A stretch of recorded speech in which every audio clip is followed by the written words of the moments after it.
ọ̀dájú ni Margaret yìí o, níṣẹ́ ló gbìmọ̀pọ̀ pẹ̀lú wòlíì kan láti pa ọmọ ẹ̀ l'Ondo.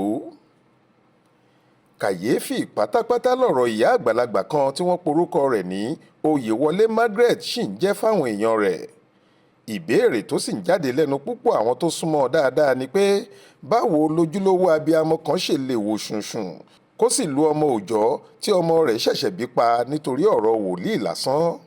gẹ́gẹ́ bí àlàyé tí alukoro iléeṣẹ́ ọlọ́pàá ìpínlẹ̀ Ondo abilékọ Fúnmiláyọ̀ Ọdúnlámì ṣe fún wa, ó ní ìṣẹ̀lẹ̀ yìí wáyé nílùú Ìṣù Àkókó lọ́jọ́ kìíní oṣù kejìlá ọdún 2023 tá a wà nínú rẹ̀ yìí.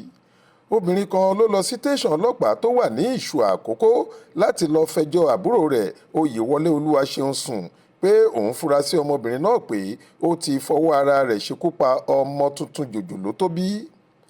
olùfisùn yìí ní òun mọ gbogbo ìgbà tí àbúrò òun lóyún fún odindi oṣù mẹ́sàn-án gbáko, ṣùgbọ́n lójijì lòun rí i tí kò sóyún ọ̀hún nínú rẹ̀ mọ́.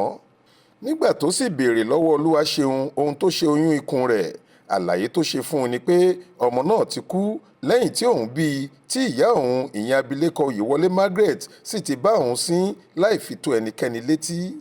kíákíá làwọn ọlọ́pàá ti kẹsẹ̀ bọ ìwádìí ọ̀rọ̀ náà tí wọn kò sì tí ì bá ìwádìí yìí jìnnà tọ́wọ́ fi tẹ ìyá ọmọ ọdún mẹ́rìndínláàádọ́rin náà pẹ̀lú babaláwo rẹ̀ kan tórúkọ rẹ̀ ń jẹ́ Akínjíṣẹ́ Ìfẹ́olúwa, ẹni 40 ọdún.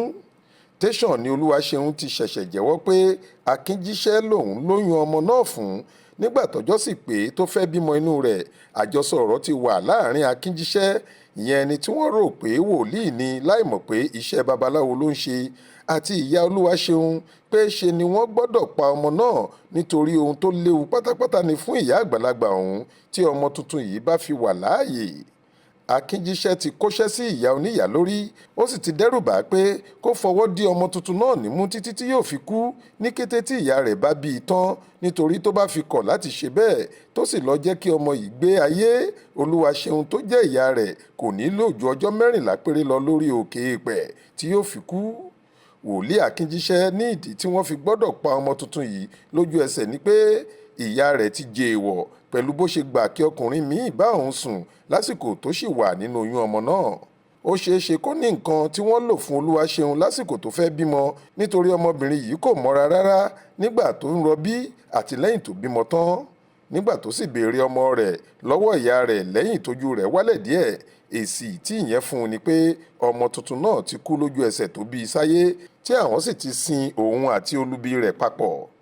Ọdúnlámì ní ìyàlẹ́nu tó wà nínú ìṣẹ̀lẹ̀ ọ̀hún ni pé kò sí èyí táwọn agbófinró bá nínú òkú ọmọ tuntun náà àti olubi rẹ̀ mọ́ nígbà tí wọ́n ṣe àbẹ̀wò síbi tí wọ́n ní àwọn sin sí. ó ní babaláwo ọ̀hún àti abilékọ Margaret ṣì wà níkàáwọ́ àwọn pẹ̀lú bí ìwádìí sì ṣe ń tẹ̀síwájú lórí ìṣẹ̀lẹ̀ náà. Olúṣèyẹ Ìyádé ló ṣàkójọ ìròyìn yìí fún iléeṣẹ́ tẹlifíṣàn Aláròye online.